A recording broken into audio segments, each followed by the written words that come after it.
Bonjour à tous, je vous donne quelques informations sur le cas à traiter pour demain en P4, toujours sur le même chapitre qu'on va maintenant terminer. Donc vous êtes dans un contexte d'avantages de nature qui sont accordés à une salariée qui s'appelle Charlène Lavie, c'est le test numéro 5 du chapitre 4, qui se suit par le test 6, qui est la continuité de ce même cas. Donc vous avez des conditions de travail de cette salariée, Charlène, qui bénéficie d'avantages en nature assez importants puisqu'elle a une voiture, une tablette, un mobile qu'elle peut évidemment utiliser à des fins personnelles, sinon ça ne serait pas des avantages en nature. Puis également elle a des frais professionnels. Alors les avantages en nature sont évalués au forfait URSSAF.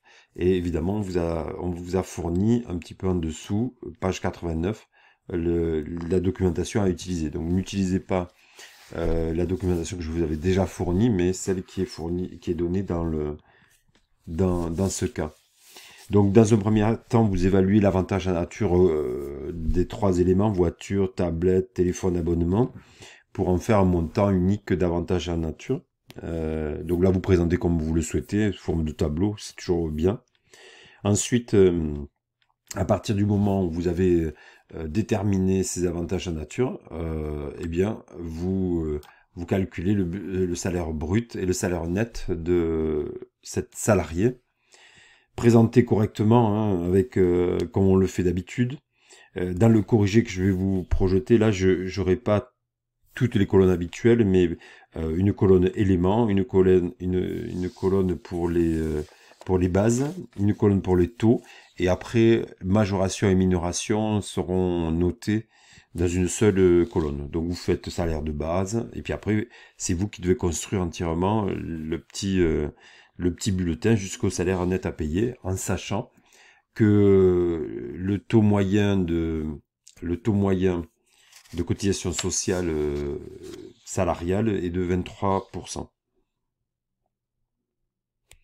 Voilà, donc du coup, il y aura aussi des frais et c'est assez intéressant. Ensuite, vous passez au cas numéro 6, qui est au test 6, qui est la suite du test 5, mais on vous pose des questions sur des titres restaurants. Donc vous allez ajuster, adapter le bulletin tracé en test 5 et et comme ceci, vous allez pouvoir réfléchir sur l'impact des titres restaurants. Une des questions,